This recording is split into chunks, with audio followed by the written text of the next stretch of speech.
tuned into my weekly talk radio TV show called Take My Advice. I'm not using it. Get balanced and get happy with Dr. Marissa.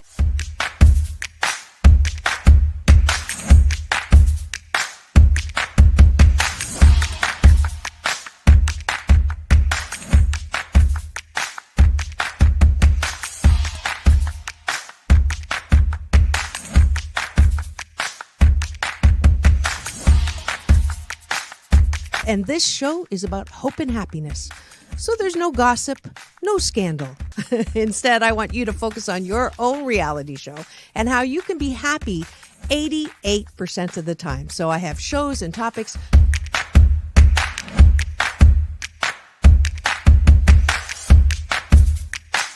Sunday, Monday, happy days. Tuesday, Wednesday, happy days. Thursday, Friday, happy days. Monday, Tuesday, Happy days. Wednesday, Thursday, Happy days. Friday, whatever. Happy days. What a day. Na, na, na, na, na, na. I love you. I love you too. Best known as the mom from Happy Days, and she is a delightful 89-year young Marion Ross to my studio. Welcome, welcome, welcome. Dr. Marissa, this is such a treat for me. Oh. My goodness, you're a wonderment.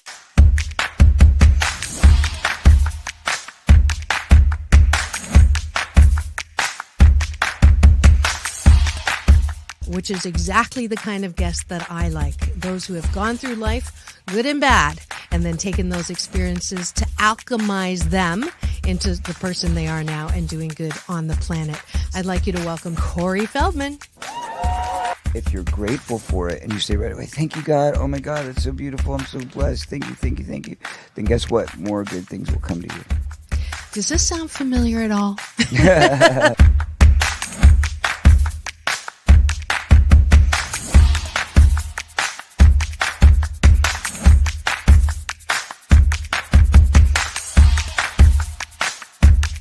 She's back again to mark my Cancer Awareness and Prevention Month show. Please welcome Fran Drescher. Hi, Fran. On and supporting cancer schmance. I really appreciate it. So what would you say are some of the biggest myths, Fran, that people have about cancer? Well, I would say that they think that there's a cure for it. Okay. Instead of a cause for it.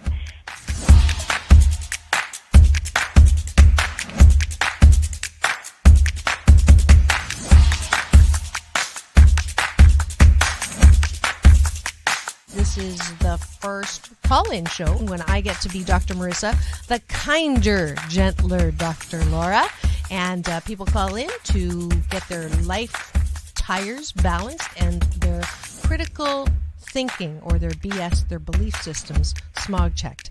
And today I am delighted to have Malie calling in from Birmingham, Alabama. We could go 90 days and end up having terrible sex. And then you say, well, the relationship's not all about sex. Well, if I'm not getting great sex from you, then I'm going to get it from somebody else. Right? That moose just got put on the table. And I see Josh and Jim. I have to agree You're with Clyde. both nodding. Ramon's sort of half nodding because his wife's listening. But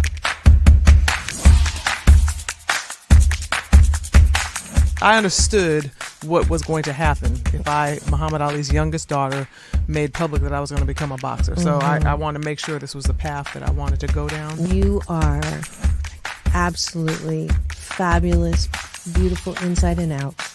And I'm giving you Dr. Marissa's Beneficial Presence on the Planet Award today. Thank you.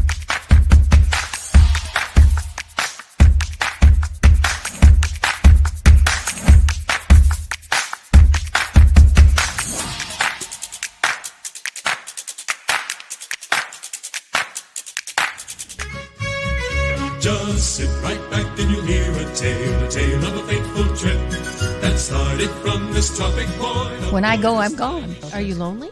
No. Nah, I knew that was going to be But the answer. I surround myself with people. I mean, I'm always the one cooking for things. Or I'm always the one that decorates first and come to my house. All the orphans that have no place. I'm going to have no place to go, so I can come over. Come on over. And life is so amazing if we can see it.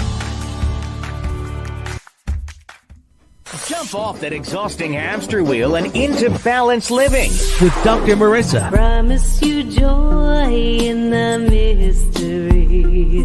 Dr. Marissa, also known as the Asian Oprah. Her mission, to be a beneficial presence on the planet. Her purpose, to be your personal advocate to live, laugh, love, learn. Her life motto, don't die wondering. Take back your life with Dr. Marissa Pay.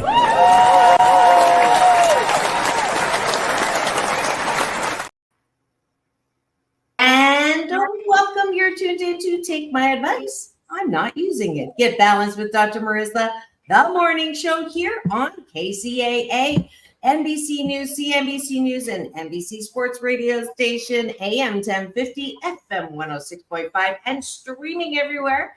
iHeartRadio, Spotify, Stitcher, iTunes, TuneIn, Audible, Amazon Music, Tiki Live, Rumble, Podchaser, Streaker, Spreaker, and more. Why so many places? Because I want to maximize my splatter zone for more hope and happiness. So there's no gossip on this show, no scandal, no political ranting. Instead, I want to balance out all the bad news out there with good news, good people, good stories, and good foundations and organizations that are helping us find solution. But before I introduce you to my very special guests in studio today, happy Earth Day, everyone.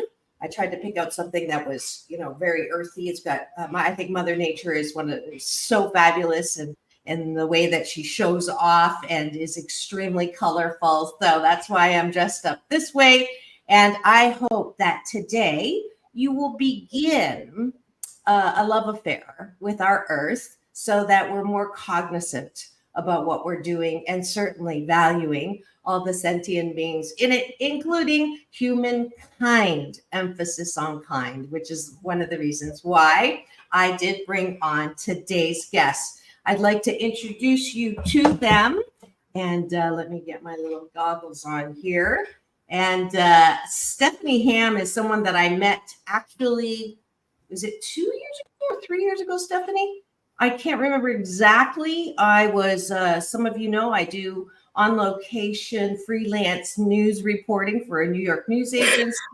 I was called to go cover this event on the beach near me. So I, of course, volunteered to go to that, went there and found a group of people who are not only providing solution, but having fun while they're doing it. And next thing I know, I get contacted to be the honored officiant to shoot the gun or air horn. You don't want me with a gun.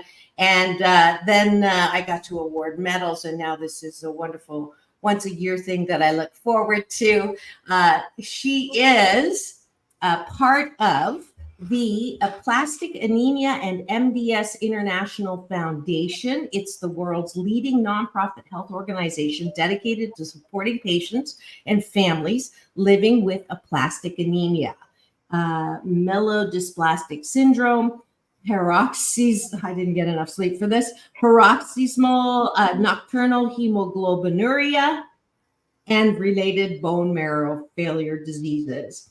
AAMDS empowers patients and their families, invests in research that speeds the search for new treatments and potential cures, promotes high-quality care by educating healthcare providers, and ensures our patients' voices are heard through awareness and advocacy.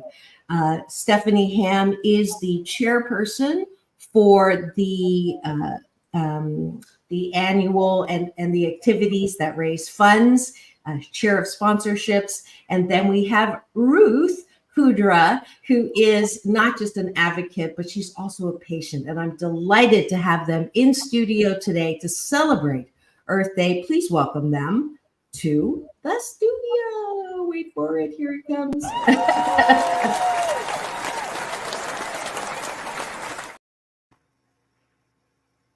Welcome. Thank you. Thank you.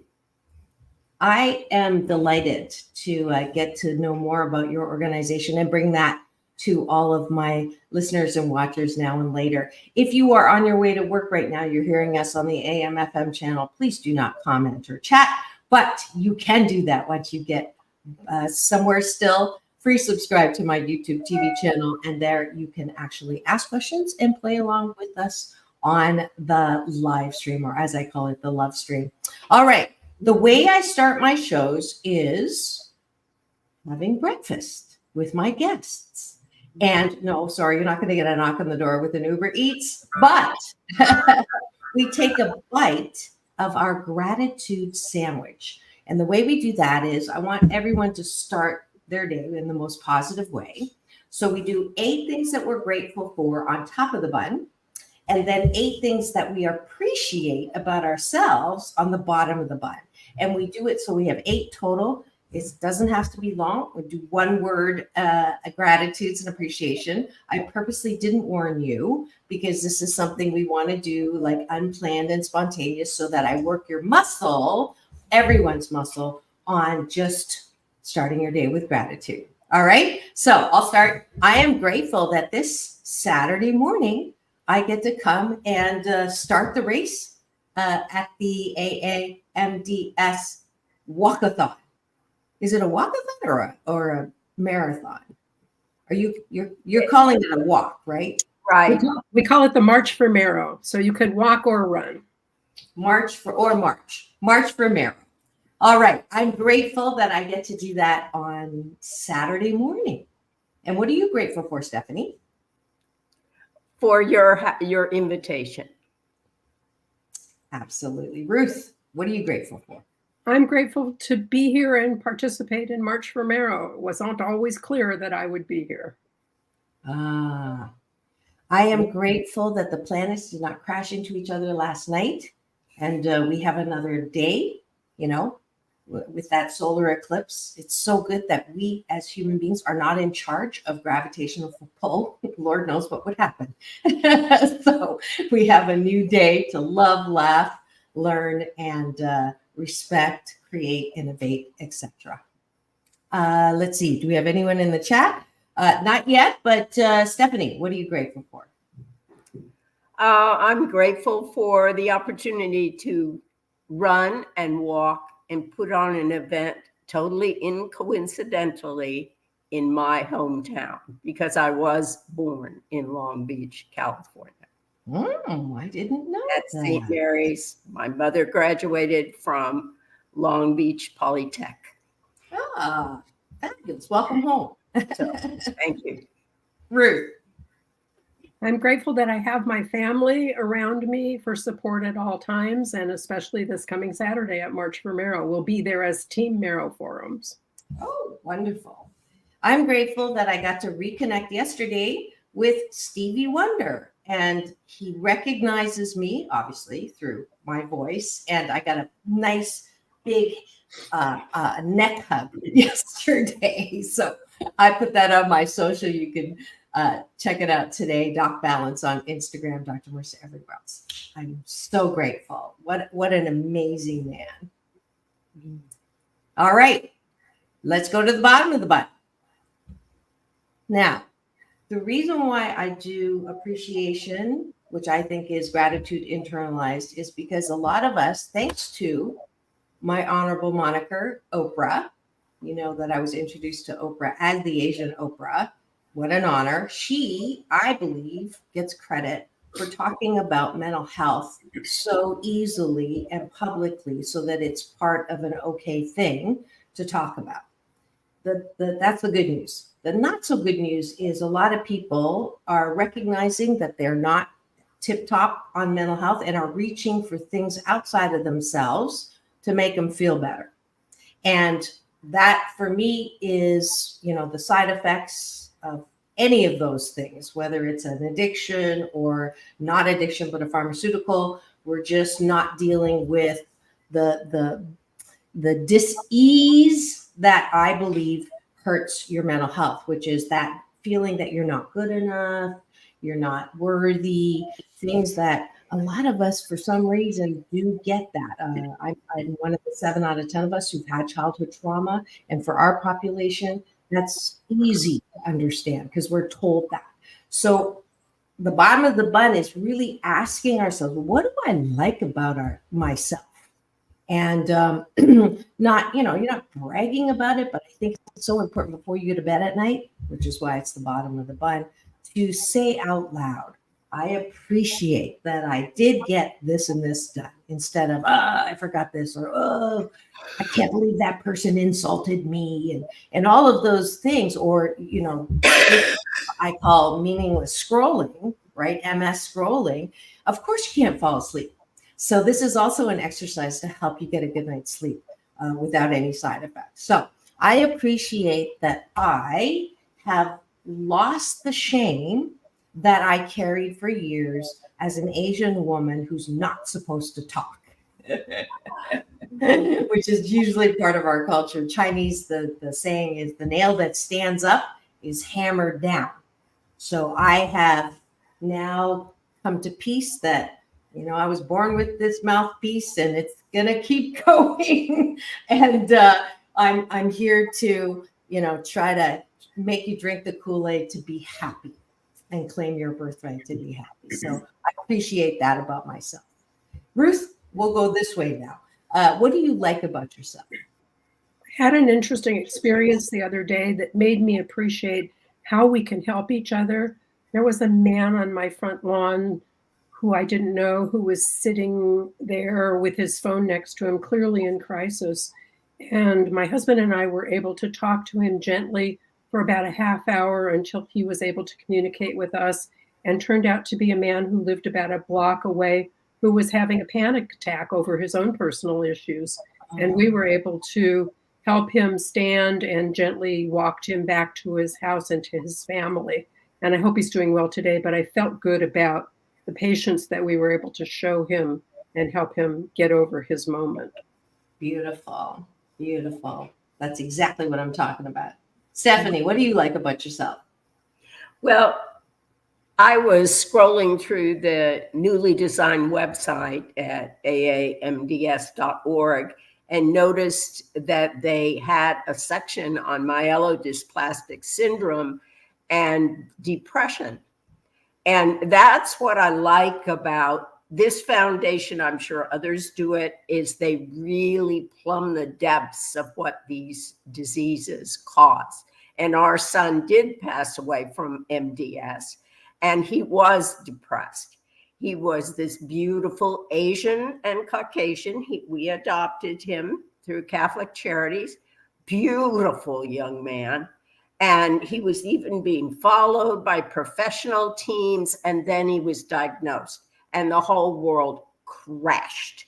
So they had a complete section on dealing with the fact you look normal as you walk in the door, but if you're asked to climb those stairs, forget it. You look 90. Yeah.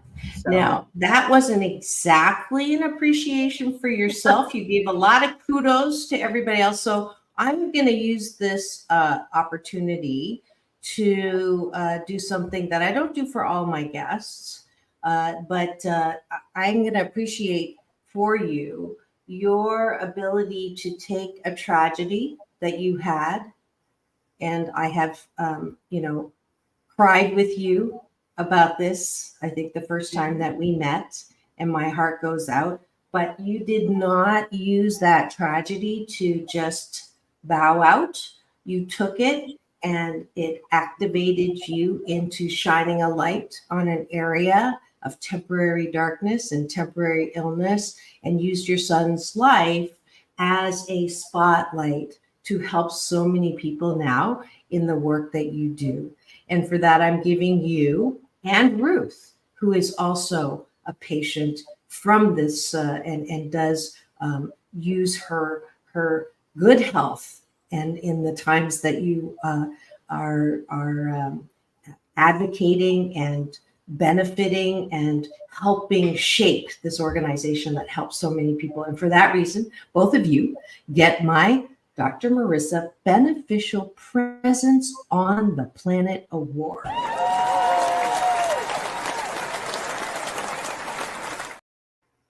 Thank you. Thank you. So I hope you heard that little reminder, Stephanie, to appreciate yourself as well and not be always shining the light on other people. Because I'm going to start giving you appreciations that you're going to have to take on. All right, let's try one more. I appreciate that I have a unique and easily activated sense of humor. I love to laugh. Laughter is my favorite sound on the planet. And so I appreciate that about myself. Ruth, what do you like about yourself? I appreciate my skills at organization. I think it helps me in my volunteer work with the AAMDS. I run the auction for March for Marrow. And if you could see behind me on the floor and desks, you would see maybe not so organized, but way better than yesterday. Saturday. Beautiful. I understand you and your husband also took over the upgrade of the website. So that shows your organization and creativity. And we've done some consulting, but the foundation had led that charge. Yay. Stephanie, one last one. What do you like about yourself? Well, like Ruth, I appreciate that I've had life experiences that I could turn around and help in this very small way because, you know, many of us are average income. And if you can do in when you can't write a check, that's really fulfilling. So I'm grateful for this opportunity to use my skills to raise funds, to pay their salaries, etc. Awesome. So with that, that's the end of our breakfast together. I hope you've enjoyed breakfast, taking a bite out of my gratitude sandwich, which I do every weekday morning on the shows. I would challenge all of you, if you want a good life habit or a hashtag blisscipline, as I call it, to feel good or better every day than you currently do, then join us for breakfast. 28 consecutive days will build that good life habit, and you will start your day in the most positive way.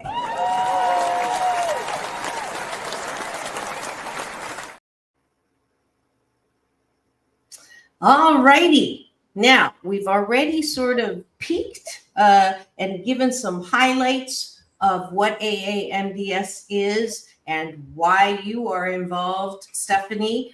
But let's spend a little time now. We've got a good 40 minutes, I believe, to sort of break this thing apart and help people. Because honestly, I had no clue that this was anything, and I was not aware of the symptoms and or the diagnoses and then the cure and all of that. So between the two of you, I want you to pretend like I know nothing about the organization. I know nothing about all those words that I stumbled over reading. And I think, Ruth, you'd be great to do that because you actually have had one of those things. So let's start with that. But, you know, don't start with your illness. I want you to sort of frame for me sort of your life, like, and then what happened and how you dealt with it. Okay, my story from the beginning. I was turning 40, which is a marker for a lot of folks. I was very busy working, raising my two sons, who at the time were 11 and 14. I was volunteering for their schools. I was running an auction every year and doing things that moms and working people did. This is 25 years ago. So unfortunately, my father had been sick and he passed away at the beginning of 1996. When my birthday came in the middle of that year, I thought I should really start taking better care of myself. So I went to see my regular doctor and we did the physical, and he looked at my hands and he said the tips of my fingers were very pale. And he thought maybe I was anemic, and if so, we should find out why. So standard blood test, big deal. I go back to work. The next day he calls me and he says, I want you to listen really carefully. I want you to drop everything, go to the hospital, and I'm sending a hematologist to see you. And I thought, well, he sounded very serious. This was clearly something important. I was working with my husband at the time. So I went into his office and I said, here's what the doctor said. And he looked at me with big bug eyes and said, oh my God. Now we went to the hospital. They put me in a room. They had a room waiting for me. Excuse me. Stephanie and I are sharing the same cold long distance. Oh no. So we're waiting in this hospital room and the door opens and the man who walked in was my father's oncologist. And I thought, oh my God, how did we get here? Because he didn't know me by my married name. He only knew me as my father's daughter with his name. So he said, what are you doing here? And I said, I'm following the doctor's instructions. So he said, well, you have abnormally low blood counts. A normal hemoglobin or red blood cell count for a woman is somewhere between 12 and 15. My count was 4, which basically meant I had only a third the proper quantity of blood in my system. So there wasn't enough blood in me to carry oxygen. In addition, my platelets, which are normally somewhere between 150,000 and 300,000, mine were 14,000. I had always been somebody who bruised easily, but in the year preceding my diagnosis, I had bigger and bigger bruises. I could bump into the edge of the cabinet and end up with a bruise the size of a dinner plate. But I was just living my life. I didn't stop to think that this was a symptom of something. So very quickly, they diagnosed me with aplastic anemia. Basically, my bone marrow was not producing blood cells. And the treatment for aplastic anemia was something called ATG, basic chemotherapy drug that could only be administered at the City of Hope. I was at a hospital in Santa Monica, and they said, we know what this is, but we can't treat it. You have to go to City of Hope, which is the National Center for Medicine and Cancer Research. So luckily, only 35 miles away was the City of Hope. I was immediately checked in. I spent 4 days in the hospital. I received the ATG treatment, and I was sent home to recover. I slept and slept and slept. Once they told me I was sick, kind of everything I had been doing to keep busy kind of fell away. And it took me about 6 months to feel better after that treatment. So I returned to my normal life, working and doing my school volunteer work and so forth, taking care of my kids. And they continued to monitor me at City of Hope until about a year down the line when I had a test that showed it wasn't really aplastic anemia, it was myelodysplastic syndrome. So there's kind of a continuum in the way bone marrow functions and dysfunctions. It starts with aplastic anemia, kind of very empty, low producing bone marrow. And then there can be certain kinds of abnormalities that define the disease as something more volatile and more likely to turn into leukemia, the kind of end game for bone marrow failure diseases. So now I was in the middle category, and the treatments at that time were either wait and hope you get leukemia because we know how to treat that, or bone marrow transplant. Those were the choices I was given in 1998. And because I was relatively young, had these young kids, my husband and I thought, we're not waiting around for leukemia. That just sounded insane to us. And I knew that I had a matched donor from my earlier experience with aplastic anemia. So we went ahead with the bone marrow transplant on October 6th, 1998. So I was in the hospital for 7 weeks. I came home, I recuperated, I went back to work, and we are now 25 years down the line from that experience with no trace of disease.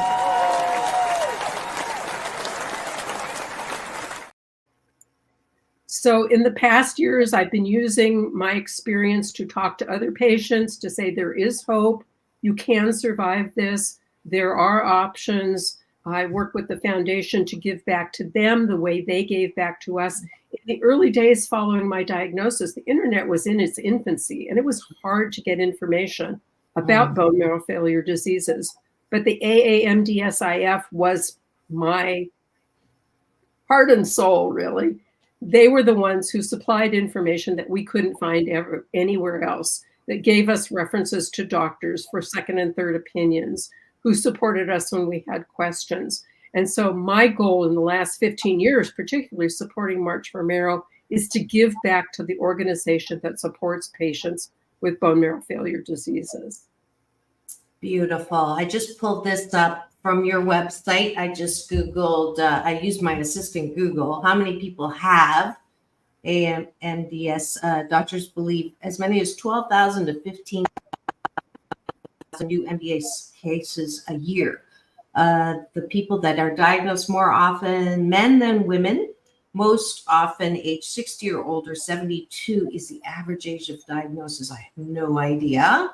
And then I went to your wonderfully upgraded website, and there's a great frequently asked questions section, so that if you want to know more, certainly if you have larger and larger bruises, that is seems to be one of the symptoms that some I've heard more often than not, that was that first sign of, there's something not smelling quite like roses going on. And so please go to this website that has wonderful education for patients and families, the disease and treatments. They've got research, health professionals, how to help, which is the call to action for all of my listener watchers to,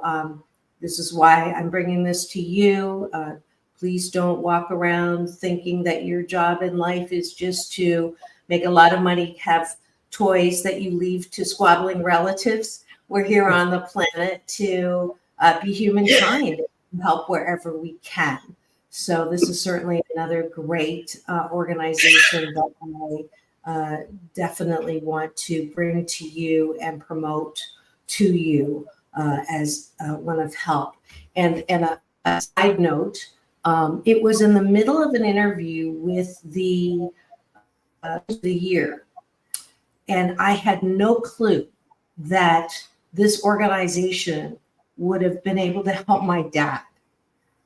That when Steffi and I were talking, I'm going to get emotional, and I'm not apologizing for tears, because tears are the disinfectant that keep our hearts soft.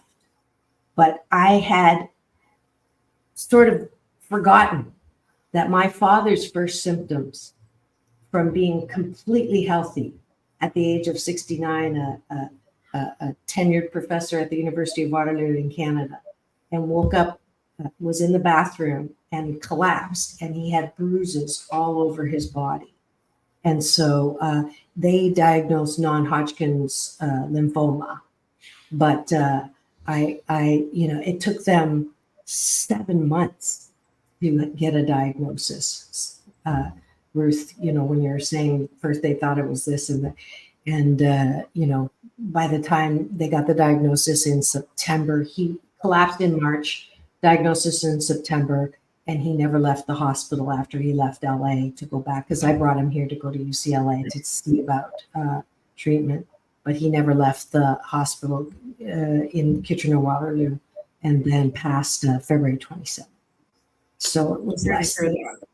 Yeah. It's a familiar story to a lot of us, and many of the patients that I was in the hospital with did not survive, which made it even more difficult for me to keep my spirits up. But with my trusty husband by my side, we just kept marching. Yeah, and that's beautiful, and I'm so happy for you.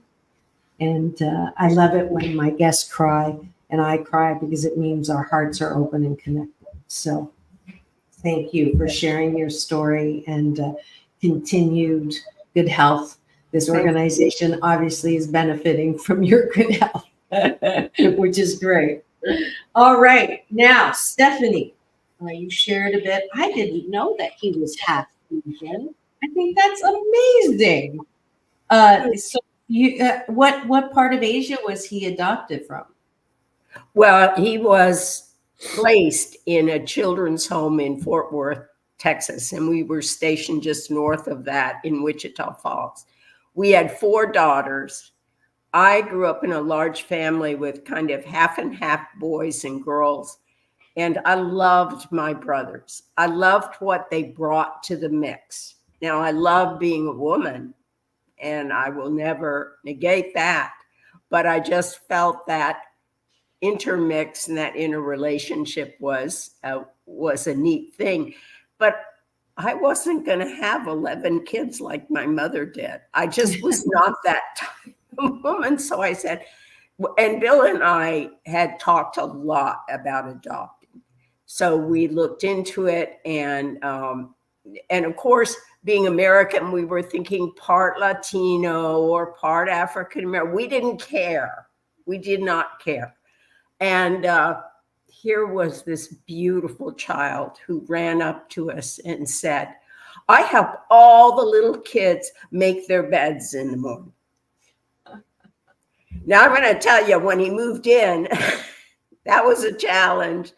But anyway, he was part Thai and part American. And his mother had brought him to the United States to meet his father. But it didn't work out to be a family. So he ended up. Anyway, Garrett was a wonderful kid in the way I feel he influenced our 4 daughters. They became more active in sports because, man, he got into the house, and anything that was round, he took it out, and he had teams in the street. And yeah, that was That's beautiful. And if you've just tuned in and you're wondering what's going on in studio today, this is Take My Advice. I'm Not Using It. Get Balanced with Dr. Marissa, the morning show here on KCAA, NBC News Radio, home to the Asian Oprah, and streaming everywhere. iHeartRadio, Spotify, and of course, My Show Central, which is my free subscribe and membership subscribe YouTube TV channel, where if you do that, you will get an alert every weekday morning for the morning show here with Dr. Marissa. And it is AM 1050 and FM 106.5. And today is Happy Earth Day to everybody. Happy Earth Day to you. And that is how we're celebrating, not with my singing. By the way, I forgot to say gratitude. I made it to the next round of the international karaoke competition that I was invited to participate in. I got the notice yesterday. I was in the top 7, so I move on to the next round. So yay me. Singing is something that I put aside because my dad got word that I might be going into that direction. And he reminded me that I wanted to be a professor like him since I was a little girl. And he said, you're a good singer, but you're not that good. So I did go on and get my PhD, but he said it was never too late. And so we're singing again. So that was my gratitude. I forgot.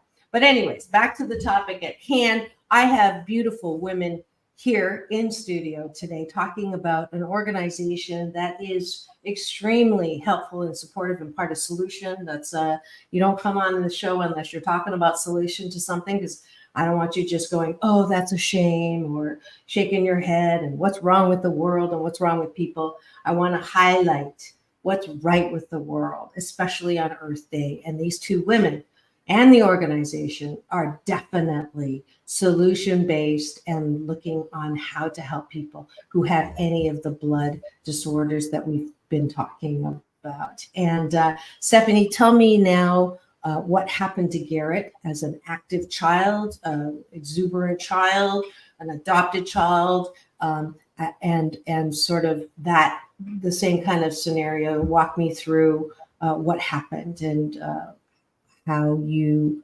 were able to connect with AAMDS. Well, he, as I said, turned out to be an incredible athlete. And he was on the field in August of, I can't remember when, 87, I think, 1987, 86. How old was he? He was 16. And it was really hot. It was like 117 in Wichita Falls for days. And so they had those cut off tops that are kind of like polyester knit. And apparently he just started to develop these bruises right up his back, right in front of you. It was a scrimmage. It wasn't a game. And we were this was a God thing. Neither of us, it was a scrimmage, a practice. So neither of us, Bill or I, were there. And fortunately, a woman was there who was a mother and a physician. And she called the coach over and said, get Garrett Ham off the field until his parents take him to a doctor. Well, Bill took him to the flight line, to the flight surgeon, because he was military, and they didn't know what he had. They referred him to an oncologist, and the oncologist didn't know what he had, so put him on prednisone, which is a kind of a normal protocol for people that have low blood counts.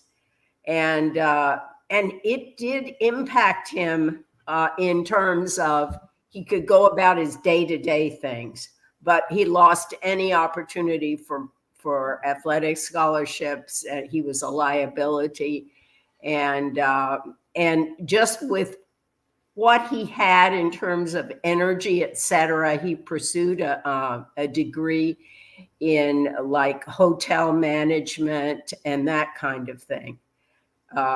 And then he came out of remission in Los Angeles. He was at Long Beach State. He came out of remission. His sister was at UCLA. He called her and he said, Lovedie, something's happening. I can't. And she just drove straight to him, took him to UCLA emergency room. They put him in the hospital. They said, we don't know how you're living. No red blood cells, no white blood cells, no platelet count.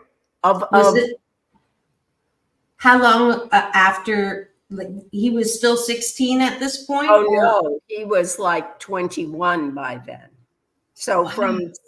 from 16 on prednisone to 21, he lived a fairly normal life. But I'm going to tell you, as a man, he didn't want to go to the doctor. He didn't want to know anything that was happening. You know, he avoided everything. 5 years undiagnosed. And well, it's interesting. We had a patient family conference here in Texas last fall, and the doctor said, I am here to tell you that Texas doctors tell me now they know how to diagnose bone marrow failure disease, but they have no idea how to treat it. So this is, I think, what fires us is that, yes, it's a disease like cancer. It's a disease like heart disease, but it's also a disease that doctors are trying to get to the bottom of. And in the meantime, parents, patients need to be treated with knowledge and advice as to how to live with it. And one more thing is, I love that they've added 4 better treatments and cures, because cures seem to be way out there and gazillions of dollars, but treatments could be a lot gentler. Mm-hmm. They're just very harsh. Once again, they're getting better and better. Mm-hmm. Wow. All right. So then he's in emergency. And we were actually overseas, and we took an overseas assignment, which had its good points and its bad, because Garrett came to Italy, and he was by then very Americanized in Italy. They don't know how to do anything. By the time he finished visiting twice, he just said, I just love the people. They walk at night, all of them, grandmas and grandpas and uncles and aunts. So there were things that were good about it, but the things that were bad is we couldn't be really on the track of where his disease was going. Mm-hmm. And he was put on ATG like Ruth went through, and it seemed like it was helping. And then he had a really bad incident one night. We had returned to the United States. Bill had left the Air Force. We returned to the United States. And he had this really bad incident where it turns out that his bone marrow had gotten so fibrous that there was nothing you could do but a transplant. Now, this is an adopted young man. He did know where his biological father was, and his father was a half match. And so he did go through a very high risk bone marrow transplant.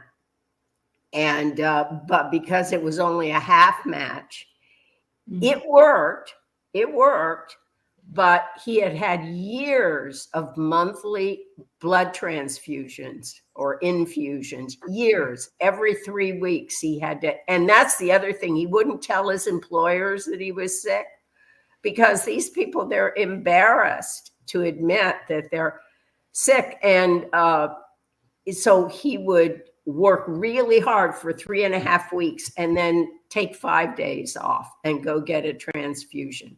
But that produces iron overload on your major organs. And when he passed away and they did the autopsy, almost every major organ was impacted by the iron overload. Now, doctor, they can take a pill for it.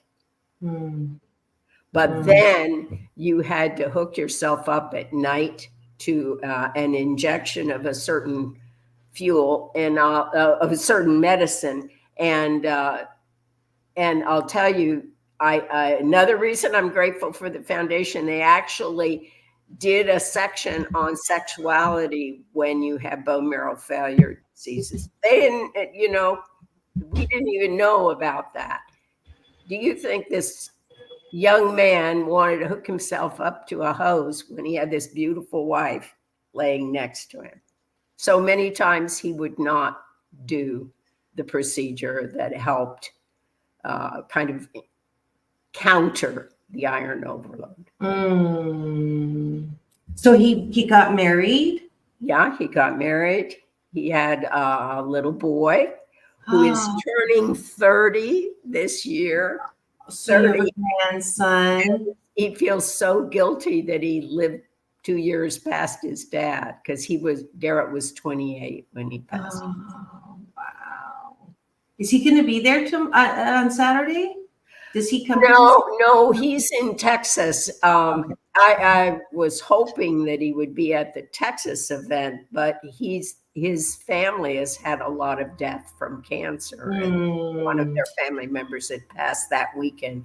So, but and just you saying that he felt guilty that he lived 2 years past his dad. I mean, the emotional part of this disease, and I want to just sort of move that to that, because I cannot believe that, Ruth, your attitude and your BS, what I call belief systems, have not helped you be 25 years free, and Stephanie losing a son that you adopt, and has, watching him go from vibrant to, not taking care of himself because he didn't want to affect his vibrant, to be vibrant. I mean, the emotional aspect of this, as a parent, as a patient, if anyone is listening, this is not just about AAMDS. It is, but I want you all to listen from people who have moved through this pain and come out powerful, which is my formula for moving through pain. You've got to move through it. Pain is mandatory. Suffering is optional. What can you advise or recommend or attribute your success in moving from the grief and the, I don't know how angry you got. I mean, I can't, I would be, it's normal to say, why me? Why him? what's wrong? Yeah. What? So take us through that for the remainder of this program so that we end on a solution and hope. Ruth.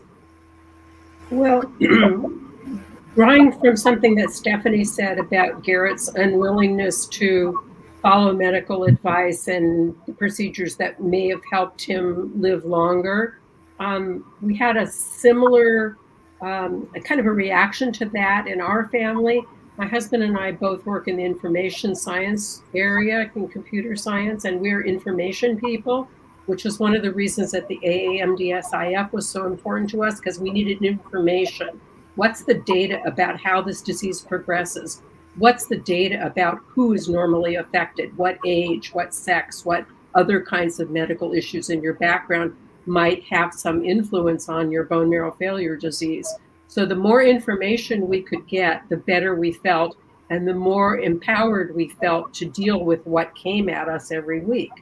So I attribute part of our success, and I say us as a team, is that we followed what the doctor said. They said, you're going to do this every third week. We did it. You're going to do this every day. We did it. Whether it actually helped or not, I think mostly it did, but perhaps we were stricter than we needed to be with ourselves, but it helped us maintain our sanity and maintain our sense of control in what's essentially an uncontrollable situation. At the time I was diagnosed, there were few options for patients.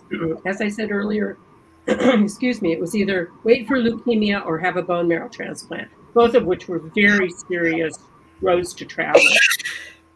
Now, patients have many more opportunities for drugs that can prolong their lives and control their diseases. However, there are a lot of choices to be made. Which drug, in which combination, in which order? And so they must rely much more heavily on their doctors and work as a team with their doctors to say, well, this one doesn't affect me as well as this one, or this one has this side effect I can't tolerate, or whatever. So in many ways, the disease has become more manageable, but somewhat harder to figure out what to do next. For me, it was very straightforward. You're going to have a bone marrow transplant. This is how it's going to go. And you have a 60% chance of seeing us on the other end. That was what was laid out for me. Now there are dozens of medications that address different aspects of bone marrow failure diseases, which means there are more opportunities for patients to do well longer without needing to go to transplant. And I see that as a great benefit of the progress that has been made over the last 25 years. Great. That's an important one. Follow directions. And would you say did you have to change, like, the two distinctions usually is half glass full, half glass empty. There's been a lot of research lately on, the link between positive psychology or positive emotion on your health. And it used to be a theory, right? That the more positive you are, the better you will heal, the better you will react to different kinds of diseases or whatever. And that if you're chronically negative, it will lead to, illnesses. And that hypothesis has actually now been proved. Like, they're doing more and more studies that emotional well-being is 100% correlated with your physical well-being. Dr. Deepak Chopra is one of my teachers, and he says there's two emotions that will make you sick. Literally, your cells will not function and you will get sick. Can you guess what those two emotions are? Anger and hostility, which is what I call hostility is just anger on steroids, right? And there's three emotions that will make your cells function harmoniously. Guess what those are? Go ahead. Love, peace, and the third one's interesting. It's creativity. So when people come to me for happiness coaching, and let's say they do have, some physical diagnosis, one, you are not your diagnosis. You are way more than what you are temporarily going through. But two, you can, with plant-based food. I mean, I'm the name of my show is Take My Advice. I'm not using it, so I am not vegan. I am not vegetarian. But I've had a gentleman on here who beat stage 3 cancer on a plant-based diet. So I always say that that's usually recommended. I've had cancer doctors on who say that too. And then for me, the most important thing is your emotional well-being. So Ruth, can you share, and Stephanie, can you share some BS belief systems? And we're in our last 5 minutes here. So maybe one most key thought that you had that has carried you through what you went through. And one key thing for me was something that you actually just said, which is that I am not the statistic. The statistics for the survival of a patient in 1998 from myelodysplastic syndrome were grim. The statistics for survival via bone marrow transplant were grim. And you had to go all the way back to 1980 to find enough patients to evaluate the statistics. And the difference in treatment between 1980 and 1998 was night and day. So I convinced myself, and I think it's true, that I was not going to be any one of those earlier statistics. And that helped me think, I just need to go down this path and we'll come out fine at the other end. Wonderful. Being the case. Stephanie, we have 1 minute. So go ahead. And then I want to make sure people get to the event. Oh, I'm so sorry. I muted you because there's a little bit of a funny noise. I'm sorry. Sorry, my bad. Go ahead. I just learned a lot from Ruth. I think that we worked the reverse because there was no information. And like I said, I found AAMDS, I think, around. So he was diagnosed in 87. I found the foundation around that time, 88. And boy, the thing about it was they were 1.5 employees and they answered your calls. And plus, they wouldn't take no or negative as an answer. They were always looking for doctors who would talk to them, which we were very lucky to have Dr. Neil Young at National Institutes of Health, who just took the bull by the horns. And they began to produce these newsletters, like Marissa said, no internet, newsletter, paper newsletters you would get in the mail, and read voraciously. Now, I'm going to cut you off for a second because we are going to lose the time. I want to make sure you see where we're going to be this Saturday and how you can go. Those of you who are exercise buffs or not, come and walk and run or march for Marrow. It's in LA. It's right over there. I live really close. It's called March for Marrow.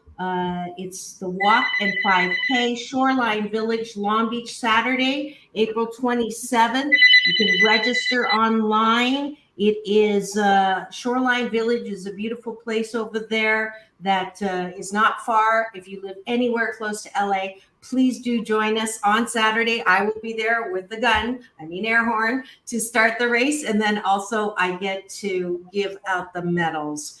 Thank you so much to Stephanie and Ruth. I look forward to reconnecting you in 3D with a big hug on Saturday. Thank you for tuning in. Thank you for being part of my Earth Day celebration today. This is what I do at the end of every show. If you would do this with me, it's all about balance, peace in, peace out, world peace through inner peace. This is Dr. Marissa reporting live from my living room and hoping that you have the best day ever. We'll see you tomorrow. Thank you. Thank you. And Saturday.